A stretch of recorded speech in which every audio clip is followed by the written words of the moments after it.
Y ahora vamos a compartir la pantalla.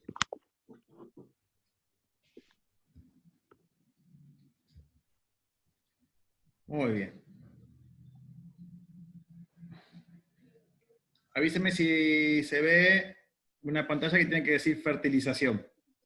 Sí, sí. Sí. Perfecto. Sí.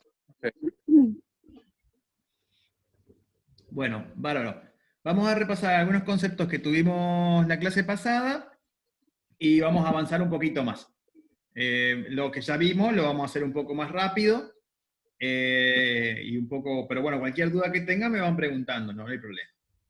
Bueno, la clase, bueno, lo que estuvimos hablando es que antes de hablar de fertilización, ¿no?, que es el título más comercial, digamos, uno tiene que hablar de fertilidad.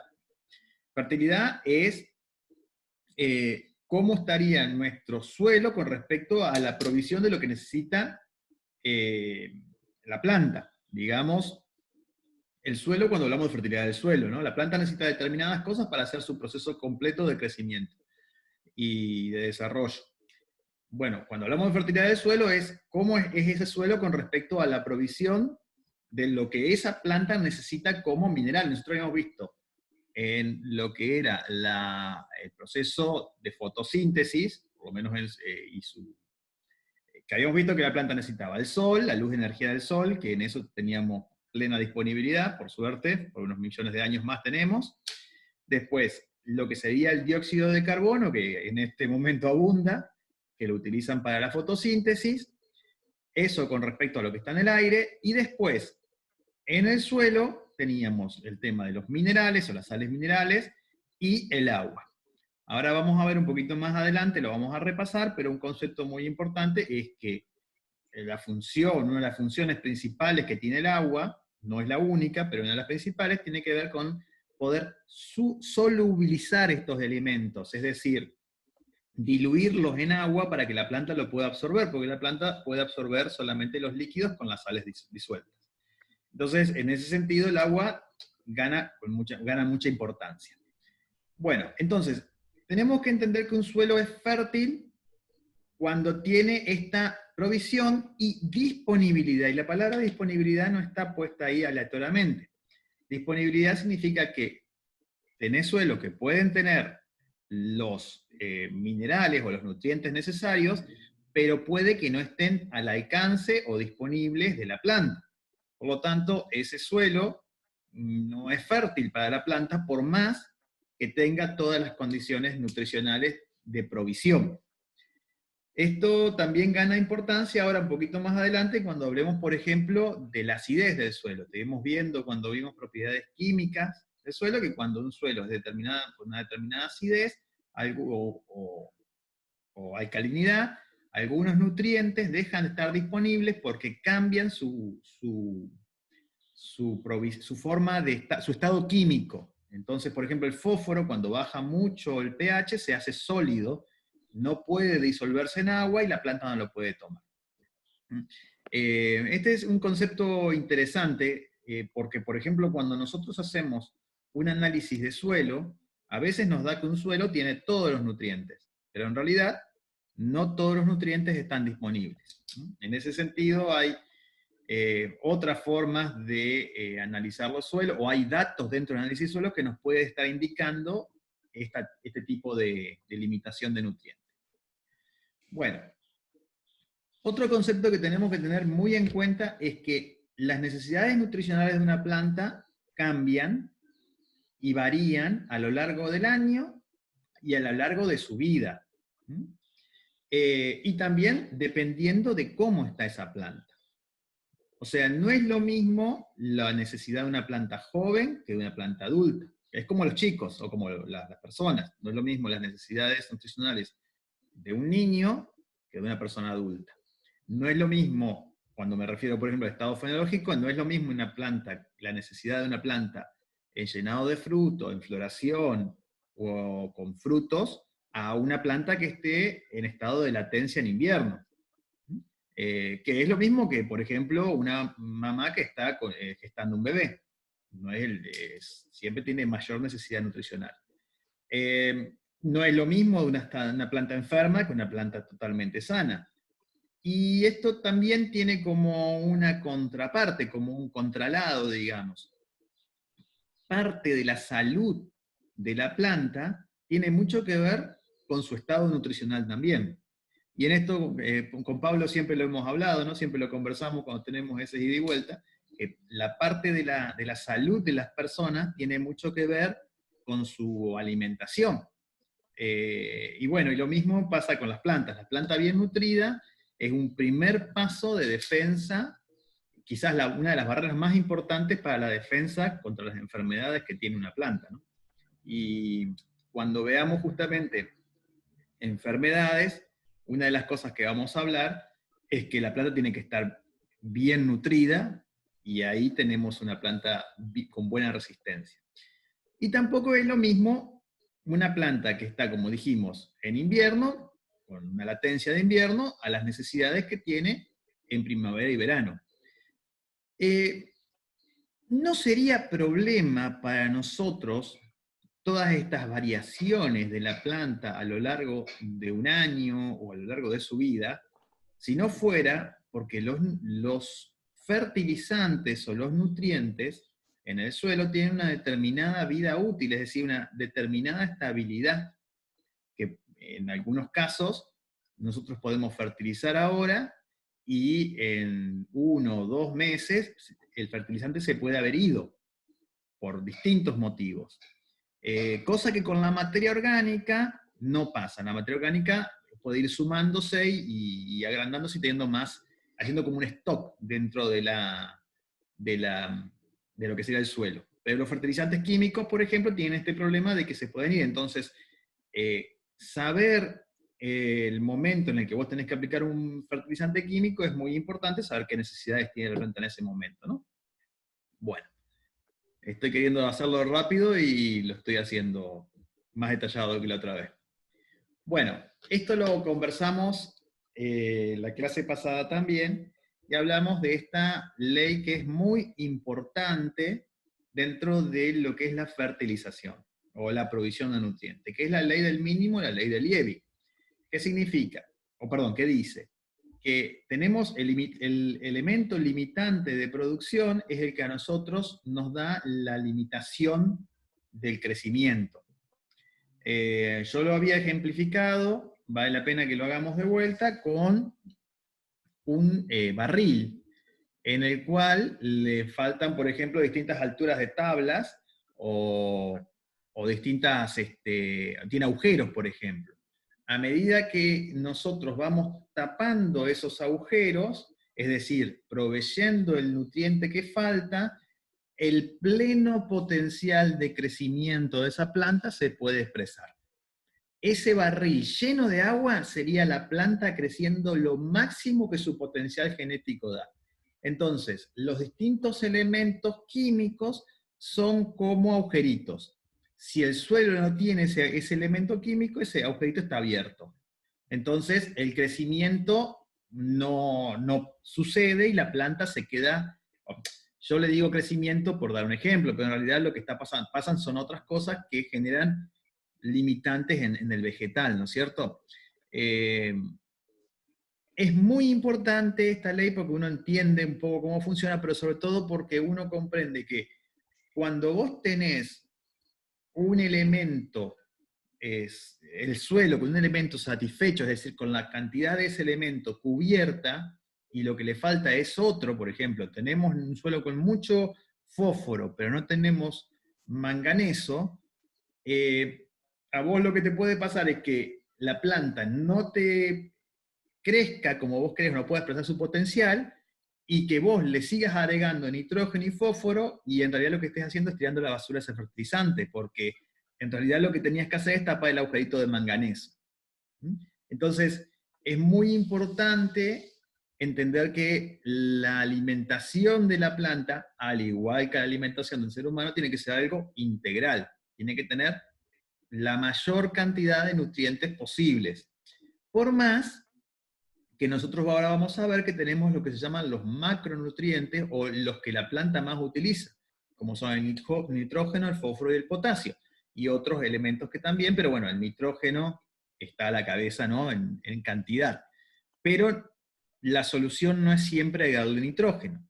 Y ahí fue donde estuvimos hablando el otro día de esta división que tenemos de las distintas formas de fertilización. Hablamos de lo que son los abonos, por un lado, y de los fertilizantes químicos, por otro. ¿Mm? Explicando, no lean todavía lo de los microorganismos fijadores de nitrógeno, lo vamos a ver ahora enseguida, pero vamos a quedarnos con los abonos, explicando que los abonos son todos aquellos materiales degradados que vienen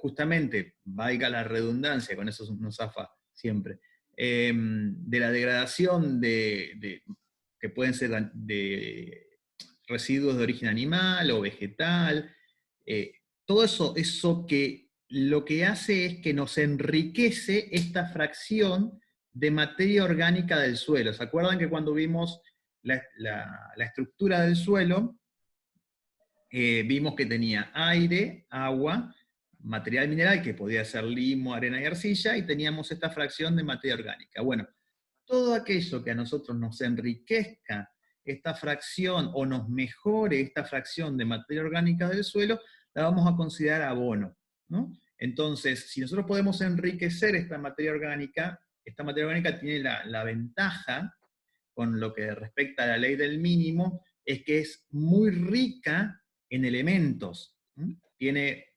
muchísimos elementos, si bien por ahí no tiene todas las cantidades que necesita la planta de lo que son los macroelementos, sobre todo de nitrógeno, porque el nitrógeno tiene como un comportamiento muy particular.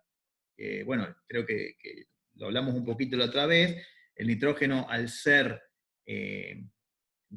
tan abundante en su forma gaseosa, a esta presión atmosférica y en nuestras condiciones, tiene una tendencia muy grande de volatilizarse, es decir, de volver a ser gaseoso, o de lavarse y diluirse en agua y irse con el agua, es muy soluble en el agua. Entonces, es difícil mantener el nitrógeno en el suelo, pero bueno, en ese sentido la materia orgánica tiene mayor retención, pero bueno, generalmente tiene casi todos los nutrientes y los abonos son como, digamos, el sistema de fertilización a prueba de tontos, uno dice, ¿no?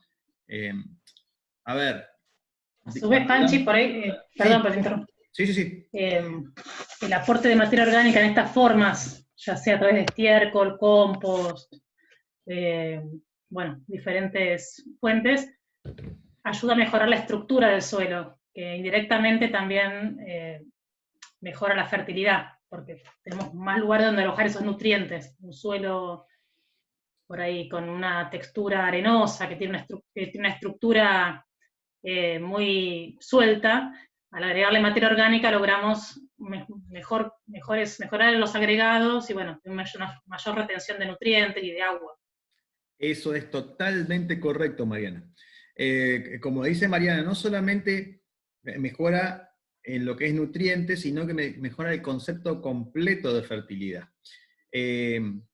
A ver, ustedes lo pueden, o sea, todo lo que es abono, no sé si tengo que entrar en mucho detalle, ustedes creo que ya la tienen muy claro. Yo ahí tengo una foto del compost de lombriz, pero bueno, podemos hablar de cama de pollo. Cualquier cosa que haga a que esta fracción compuesta por microorganismos que van degradando la materia orgánica y van generando elementos más simples desde lo más complejos, o sea, degradando el pastito, el bicho que se muere, lo que sea, hasta los elementos más simples como son los minerales o los compuestos minerales más solubles.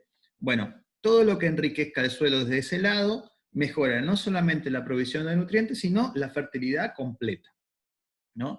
Si vos no sabés de fertilización, no sabés qué le pasa a tu planta, no sabés qué es lo que falta, no sabés, el consejo es, macho, ponerle abono.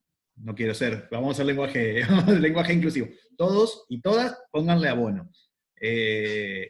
Entonces, ¿por qué? Porque con esto vos cubrís todo el espectro en cierta medida, ¿no? Si ustedes qué sé yo, ustedes, ahora cuando sean técnicos superiores en enología y fruticultura, seguramente va a venir gente y le va a pasar lo que les pasa a todos los profesionales del área, te van a venir con una plantita, una foto en celular borrosa, con una hoja, qué sé yo, anda a saber de qué cosa, y te van a preguntar, ¿y qué le pasa? ¿Por qué está así, amarillita, qué sé yo? ¿Qué hago? Y uno normalmente no sabe qué es lo que le pasa, pero vos le decís, echale abono y no le errás. No sé si va a mejorar o no, pero mal no le va a hacer. Bueno, esto con respecto a los abonos. Y después tenemos lo otro, que son lo que nosotros llamamos como fertilizantes químicos.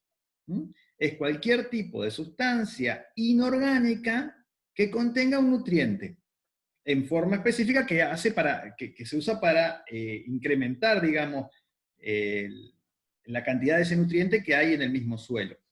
¿Mm? En este caso, lo más usado son nitrógeno, fósforo y potasio. Pero eso no quiere decir que no se usen otros fertilizantes, y no solamente en forma granulada como aparece ahí, sino también se aparecen disueltos en agua a través de sistemas como el fertirriego, y hay casos incluso en los que se utiliza la fertilización foliar, es decir, aplicar sobre las hojas. Pero bueno, esto es un poquito más complejo y no lo quiero enredar demasiado. Estos fertilizantes químicos tienen la característica de que son muy específicos, tienen el nutriente específico que necesita, que queremos aplicar, y las cantidades específicas. Pero no solamente tenemos eso, sino que también tiene determinadas características que son mensurables, es decir, qué tan solubles son, qué tan higroscópicos son, que quiere decir que es la capacidad que tienen de atraer al agua, cuánto te cambian el suelo cuando vos lo aplicás, porque no hay que olvidarse que estos fertilizantes en este formato son sales, y las sales te cambian la composición química del suelo. Y a veces, si vos agregás en una forma muy concentrada y sin tener determinados recaudos, podés cambiar las propiedades químicas de ese suelo, haciendo que ese suelo se vuelva de alguna forma estéril o con problemas para la producción y afectando al mismo vegetal. Por eso tienen, por ejemplo, si ustedes alcanzan a ver en la foto, no sé si se alcanza a ver, pero tiene un grado de acidez, ¿no? Y hay que tener mucho cuidado de cómo se aplica, ¿no? No, en este sentido, por ahí hay que tener cuidado de desparramarlo, de mezclarlo con el suelo, de no hacer el masacote de fertilizante al lado de la planta. Lo vamos a ver de vuelta ahora cuando termine un poquito al final la presentación. Pero bueno, estos fertilizantes químicos tienen una cantidad exacta. Entonces, esto ya sí es más específico y ustedes tienen que estar mucho más formados. De hecho, yo ahora les voy a pasar un manual de fertilización, pero bueno, es un tema que lleva muchos años de aprendizaje, en el cual vos, por un lado, sabés qué suelo tenés y qué le falta, o cuánto le falta. Después tenés un cultivo que está en un determinado estado, que tiene una determinada necesidad, y vos lo que estás haciendo es aplicar el suplemento en el suelo para que esa planta pueda completar lo que le falta. Y ahí tenés un balance, porque si tirás de más, lo tirás a la basura, es plata que tirás a la basura, y si tirás de menos, la planta no te crece. O si tirás de menos, te puede pasar de que saque lo que le falte del suelo y vos termines con un suelo más pobre que con el que empezaste el cultivo. Y eso es uno de los grandes problemas que tenemos en la Argentina, el que creemos que estamos ganando, pero en realidad lo que estamos haciendo es una minería de suelo, y año tras año vamos empobreciendo el suelo. Es lo que se llama una especie de minería agropecuaria, con lo que hay que tener mucho cuidado, y que hoy por hoy es, como creo que lo dijimos en la clase pasada, junto con la erosión de los suelos, el principal problema de suelos que tenemos, al menos en Entre Ríos. Bueno, después vamos a hablar, ya que estamos, es como está y no está, como uno dice, bueno, yo quiero abono y fertilizantes químicos, pero después Mariana el otro día mencionó los microorganismos fijadores de nitrógeno. Y esto es una cosa muy interesante, y sucede así, hay unas bacterias que han desarrollado a través de su evolución una forma de simbiosis con algunas especies de plantas, en este caso las leguminosas son las emblemáticas, donde la bacteria esta acá, que son del género Rhizobium, se juntan en las raíces, o se aglutinan en las raíces de las leguminosas, haciendo estas pelotitas que se llaman nódulos, y en estos nódulos se hace un proceso que logra fijar el nitrógeno gaseoso del suelo para que esté disponible para la planta, ¿no? A su vez, la planta le da en esos nódulos lo que sería protección, ¿no? Ahora, es un sistema muy loco, porque yo les contaba la otra vez que no hace el proceso de fijación de nitrógeno aéreo, digamos, gaseoso, a sólido, es decir, hacer esas pelotitas de fertilizante que vimos en las diapositivas anteriores, le llevó a la humanidad muchísimos años, y no debe tener más de 70 años el proceso ese. Ya no sé cuánto tiene porque estoy medio viejo, capaz tiene 80, bueno. Pero esto es la misma evolución, millones de años de evolución han hecho que estas especies puedan vincularse con estas bacterias, y estas bacterias pueden fijar el nitrógeno del aire y proveérselo a la planta. El cultivo emblemático que tenemos que hace eso, aunque ustedes no lo crean, es la soja, una leguminosa. Así todo, lo que es tan exigente las variedades de sojas que tenemos hoy por hoy, esta soja transgénica es tan exigente que incluso hay que fertilizarla, la soja, para llegar a su máximo potencial de producción, a pesar de tener sus raíces inoculadas con Rhizobium. Al tal punto es beneficiosa esta vinculación, que normalmente a las semillas de soja, cuando se las planta, se las inocula con esta bacteria para que se colonicen inmediatamente. Es decir, está dentro del proceso comercial de producción de las leguminosas el hecho de que estén vinculadas con esta bacteria. Es una de estas cosas maravillosas que tiene la naturaleza y que no deja de sorprender, ¿no? Nosotros todavía no le terminamos de encontrar muy bien la vuelta al asunto. De hecho, estamos teniendo grandes problemas de desbalance natural por este tipo de cosas, porque uno de los grandes problemas que tenemos con el nitrógeno que ponemos en suelo es que se lava muchísimo y termina en las cuencas de los ríos, termina en las cuencas, o sea, sigue las cuencas y termina en los ríos o en los cursos de agua, produciendo grandes desbalances. En este caso, lo habíamos hablado la otra vez, la presencia de algas o cianobacterias que se han multiplicado de una forma exacerbada en nuestros ríos, por ejemplo en el río Uruguay, por la gran presencia de nitrógeno y fósforo, y tienen que ver en gran parte, no en toda, pero en gran parte, por el lavado del nitrógeno que hay en los campos, ¿no? Pero bueno, lindo tema, interesante. Ya lo vamos a ver, vamos a arrancar una plantita y vamos a ver las raíces cuando pasen la pandemia. Bueno, entonces, continuando un poco, volvemos a esto, habíamos visto que teníamos estos elementos, y hablamos, acá aparece como elementos primarios, secundarios y micronutrientes. Yo les diría que, bueno, tenemos a la cabeza el nitrógeno, fósforo y potasio, que son los que más cantidad se utilizan.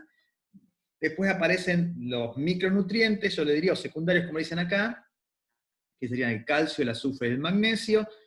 Después ya las cantidades dependen y podemos ir discutiendo si uno un poco más o un poco menos, dependiendo, como otra vez volvemos al momento, al cultivo, al estado fenológico, un montón de cosas. Y después tenés los micronutrientes, dice acá, yo le digo oligoelementos, que son muy chiquititos, donde a veces con muy poquito te hacen la diferencia, pero que son importantes tenerlo, ¿no? Y dentro de este ciclo tenés todo lo que sería la producción. Fíjense, acá vuelvo a poner esta imagen. ¿Por qué? Porque habíamos hablado de que estos nutrientes tienen que estar con el agua, es muy importante la presencia de agua, porque fíjense que la forma en la que quedan en el suelo disponible para las plantas no son como elementos simples, sino son elementos cargados eléctricamente de alguna forma. Y esta carga eléctrica que tienen, ustedes ven que dice +2, -2, +2, esa carga eléctrica hace a la atracción que tenga. Un lado con el suelo, por un lado con el suelo mismo para que las retenga, y otro lado también tiene que ver con esta capacidad que tiene de disolverse en el agua. Por eso el agua hace tanto a esta situación, ¿no? Y acá nos reencontramos, y acá también la corté y la puse acá, porque esto es cuando vimos propiedades químicas del suelo. ¿Se acuerdan que vimos los factores ecológicos? Que vimos clima y suelo. Entonces, dentro del suelo, que son los factores que tenemos las propiedades químicas. Y acá aparece la capacidad de intercambio catiónico y el pH, o el potencial de hidrógeno. Y ahí repasamos, acá hice otra igual, pero más, como dice mi nene, más cheta.